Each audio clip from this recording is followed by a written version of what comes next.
Bismillahirrahmanirrahim. Assalamualaikum warahmatullahi wabarakatuh. Perkenalkan, nama saya Wahyu Rosanti dari kelas Ekonomi Syariah 19B. Di sini saya membuat video ini bertujuan untuk menyelesaikan tugas akhir dari kelas mata kuliah mikroekonomi. Baik, kita langsung saja menuju ke soal nomor 1. Nomor 1, di sini diminta untuk membuat budget line buku dan pulpen. Kita buat langsung saja kurvanya. Di sini ada notebook dan di sini adalah pulpen. Budget yang dimiliki oleh Ahmad adalah 300.000.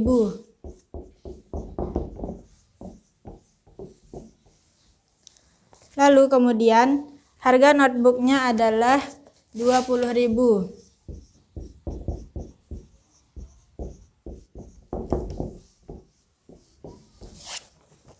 Dan harga ballpoint adalah 10.000.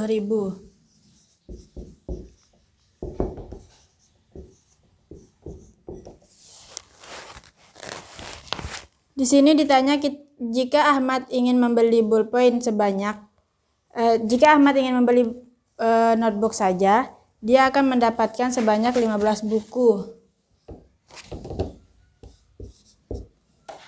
Namun jika Ahmad ingin membeli ballpoint saja, dia akan mendapatkan 30 buku. Di sini bukan berarti Ahmad bisa membeli 15 buku dan 30 ballpoint dalam waktu yang bersamaan. Di sini hanya saja Ahmad hanya bisa dapat membeli buku 15 buah dengan uang 300.000 dan dia hanya bisa membeli ballpoint 30 buah dengan uang 300.000-nya. Jika dia ingin membeli kedua-duanya, maka dia harus mengurangi jumlah pembelian buku dan ballpoint. Misalnya dia ingin membeli 10 buku. Dari pembelian 10 buku ini, uang yang terpakai adalah 200.000. Maka sisa uang itu adalah 100.000. Jadi, sisa yang 100.000 itu digunakan untuk membeli ballpoint sebanyak 10 buah juga.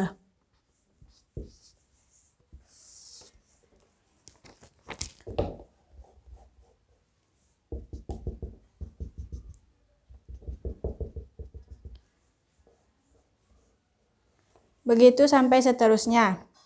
Kemudian kita berlanjut ke perintah yang B. Yang B ini dikatakan bahwa harga buku naik menjadi 40.000.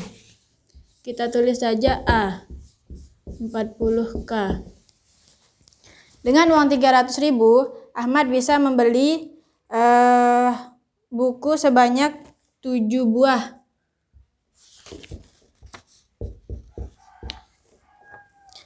Dengan ballpoint tetap dapat membeli ballpoint sebanyak 30 buah juga. Jadi di sini kesimpulannya, karena yang naik hanyalah harga notebook, maka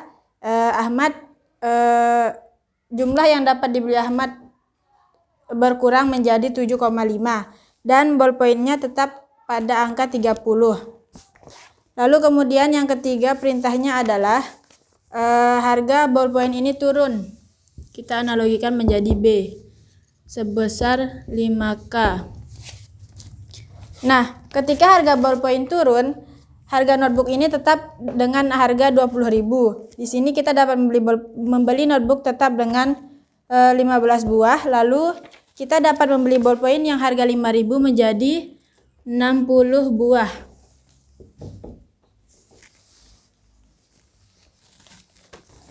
Karena harga ballpoint yang 5.000 ini dapat kita beli sebanyak 60 buah. Nah, di sini dapat yang di garis pertama adalah budget line yang pertama dari harga yang pertama. Kemudian kedua adalah 7,5 karena harga buku naik dan 30 tetap karena harga ballpoint tetap. Lalu kemudian harga buku tetap 20.000 dan tetap dapat membeli 15 buah. Lalu ketika harga ballpoint turun, kita dapat membeli lebih banyak ballpoint.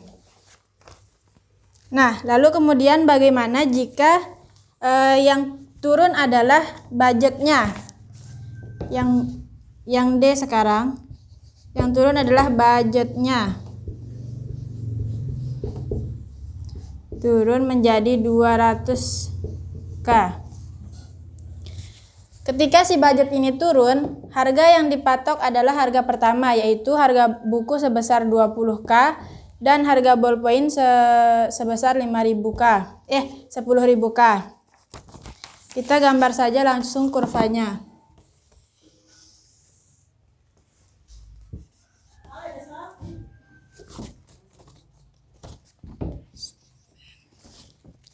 Baik, yang pertama kita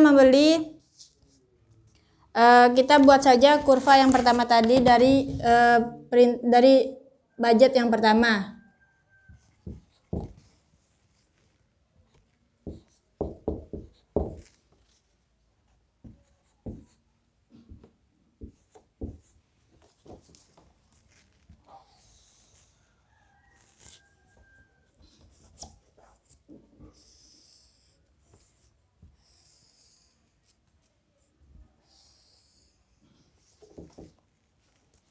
Ini adalah ketika budget kita sebesar 300.000. Namun sekarang ketika budget kita turun menjadi 200.000,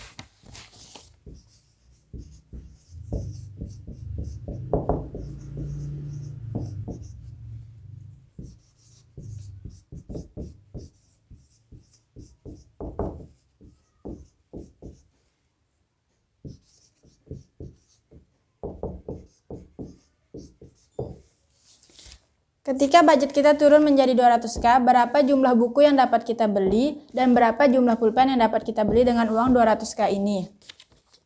Pertama, ketika uang kita 200.000, ketika kita hanya ingin membeli buku saja, kita akan mendapatkan sebanyak 10 buah.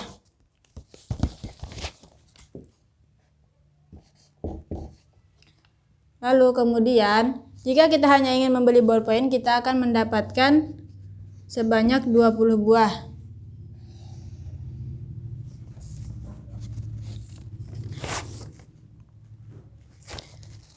Jadi di sini ketika uang kita 300.000, kita dapat membeli buku sebanyak 15 buah dan ballpoint 30 buah. Kemudian ketika harga buku naik, kita dapat membeli buku hanya 7,5 buah.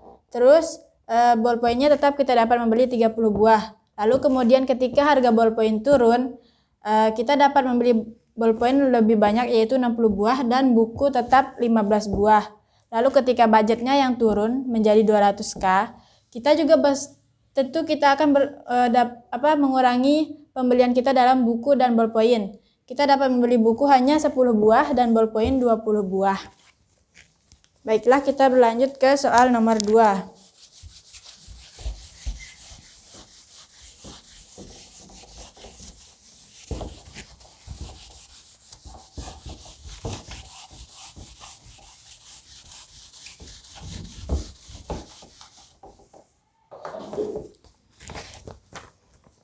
Pada soal nomor 2 ada persamaan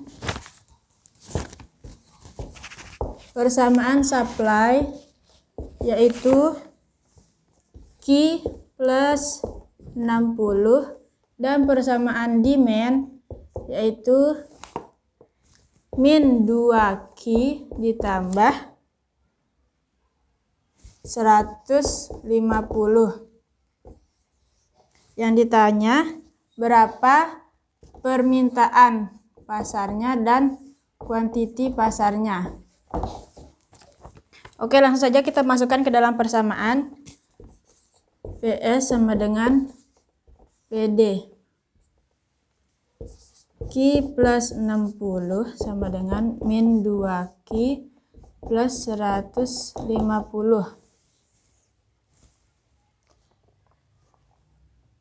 Kita satukan dengan Q plus 2Q sama dengan 150 minus 60.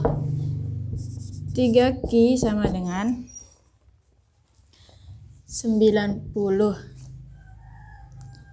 Sedangkan Q sama dengan 90 dibagi 3 sama dengan 30. Kita sudah menemukan Q-nya, yaitu 30. Lalu kita harus memasukkannya ke dalam persamaan supply dan atau persamaan demand. 30 ditambah 60 sama dengan 90. Min 2 dikali 30 plus 150 sama dengan 90. Hasilnya sama.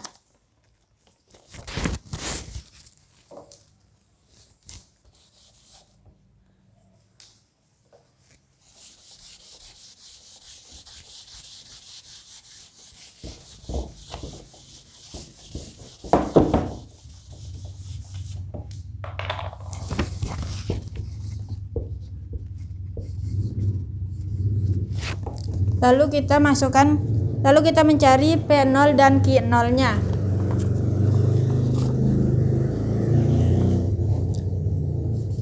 PS sama dengan Q plus 60. PD sama dengan min 2Q plus 150.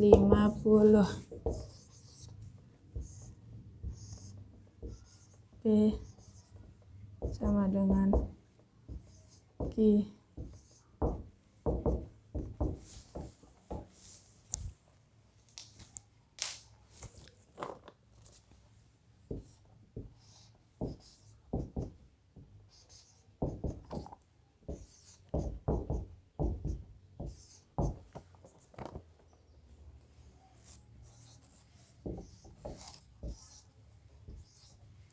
Ketika P-nya 0, berapakah Q-nya? Ketika Q-nya 0, berapakah P-nya? Sekarang kita akan mencarinya. PS sama dengan Q plus 60. Q sama dengan 0. Lalu PS sama dengan 0 ditambah 60 sama dengan 60. Di sini kita sudah dapat P-nya yaitu 60. Kemudian ketika Q-nya 0, berapakah P-nya? 0 sama dengan Q plus 60 minus Q sama dengan 60. Q sama dengan minus 60. Dan kita sudah menemukan untuk persamaan supply-nya adalah B-nya 60 dan Q-nya minus 60. Kemudian kita lanjut ke untuk persamaan demand-nya, mencari P dan Q di persamaan demand. Ketika Q-nya 0, maka P-nya adalah PD sama dengan minus 2Q plus 150. Q sama dengan 0. PD sama dengan minus 2 dikali 0 ditambah 150. Maka hasilnya adalah 150. P-nya adalah 150. Lalu kemudian kita mencari Q-nya. 0 sama dengan minus 2Q plus 150. 2Q sama dengan 150. Q sama dengan 150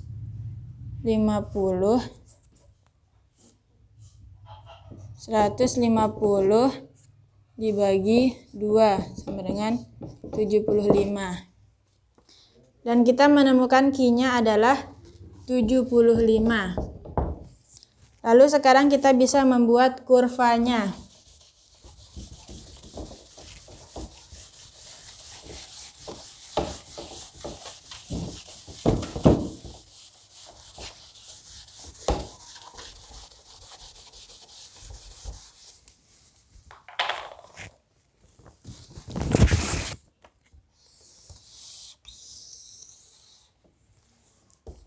P, Q. Dari hasil pencarian kita tadi, P-nya adalah 150. Lalu Q-nya adalah 75. Ini untuk garis demand-nya atau permintaan. Lalu kemudian untuk garis supply-nya,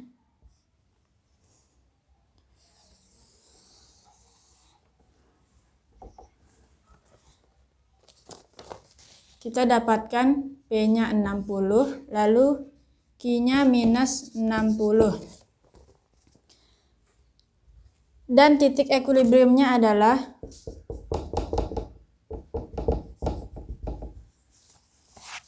90 dan 60.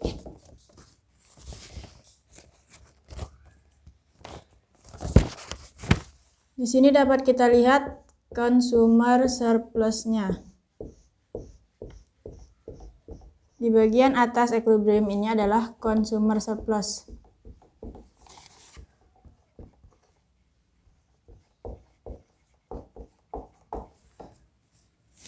Lalu kemudian yang di bawah equilibriumnya ini adalah producer surplus.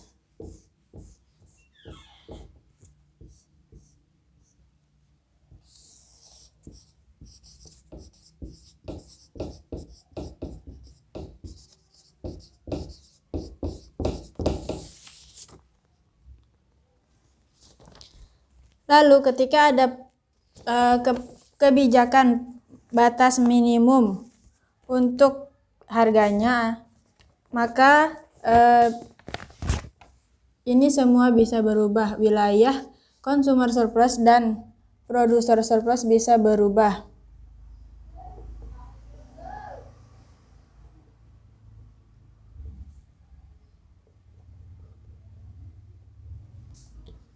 A, B, D, C, E.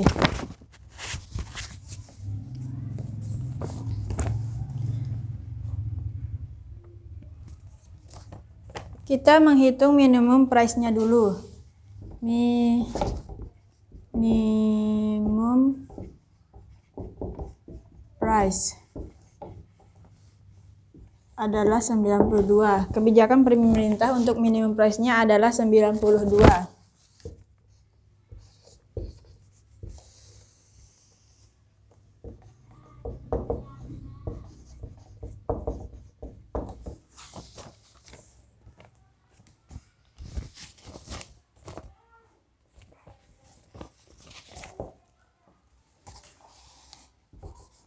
A sama dengan PD sama dengan min 2Q plus 150.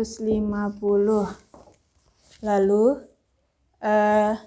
92 sama dengan minus 2Q plus 150.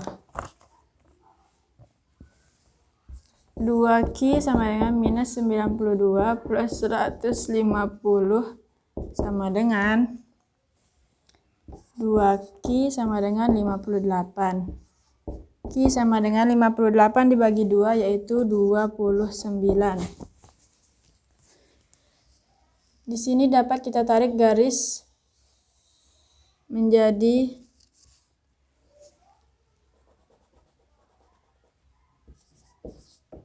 29.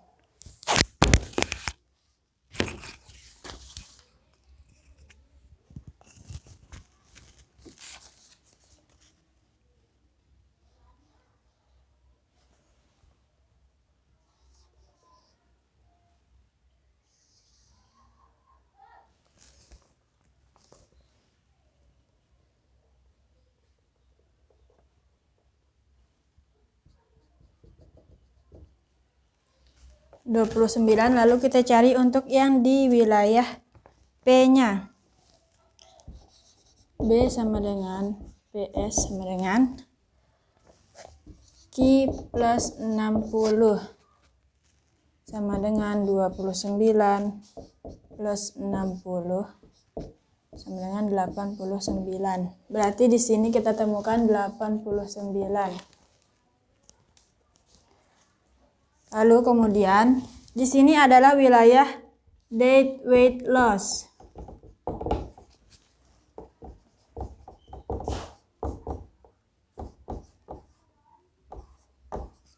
Apa yang dimaksud dengan wilayah deadweight loss adalah hilangnya area surplus konsumen dan produsen yang diakibatkan kebijakan penentuan harga dari pemerintah.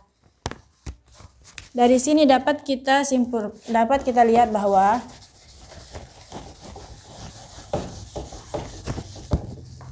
ketika sebelum adanya kebijakan minimum price, wilayah consumer surplus adalah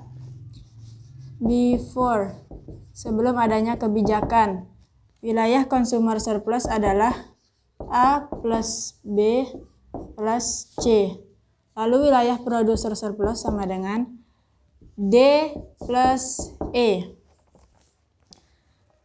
Lalu setelah adanya kebijakan pemerintah, maka wilayah consumer surplus menjadi A minus B minus C. Dan wilayah producer surplus menjadi D plus B minus C.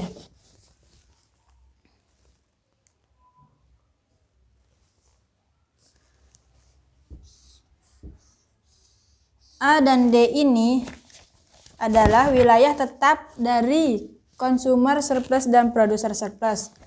Lalu untuk yang wilayah tetap. Lalu untuk yang B yang tadinya B ini adalah wilayah consumer surplus, dia berpindah menjadi wilayah producer surplus.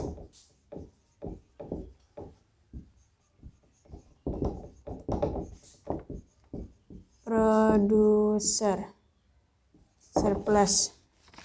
Lalu terakhir untuk yang wilayah C, ini adalah wilayah yang hilang karena jumlah yang ditransaksikan berkurang. Wilayah yang hilang. Atau disebut juga deadweight loss.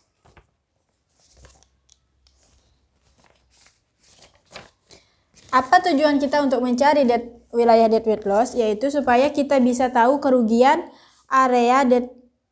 kerugian masyarakat yang diderita akibat pemerintah membuat kebijakan itu seperti apa. Lalu kesimpulan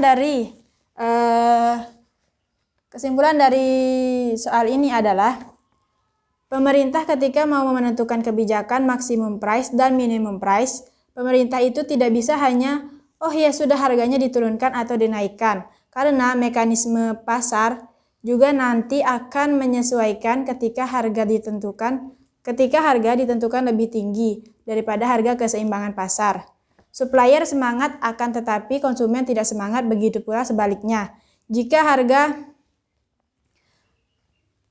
harga pasar lebih rendah, maka konsumen akan lebih semangat, akan tetapi produsennya yang akan tidak semangat. Begitulah jika ingin mengadakan kebijakan maximum price atau minimum price. Terima kasih. Mohon maaf apabila masih ada kesalahan. Wassalamualaikum warahmatullahi wabarakatuh.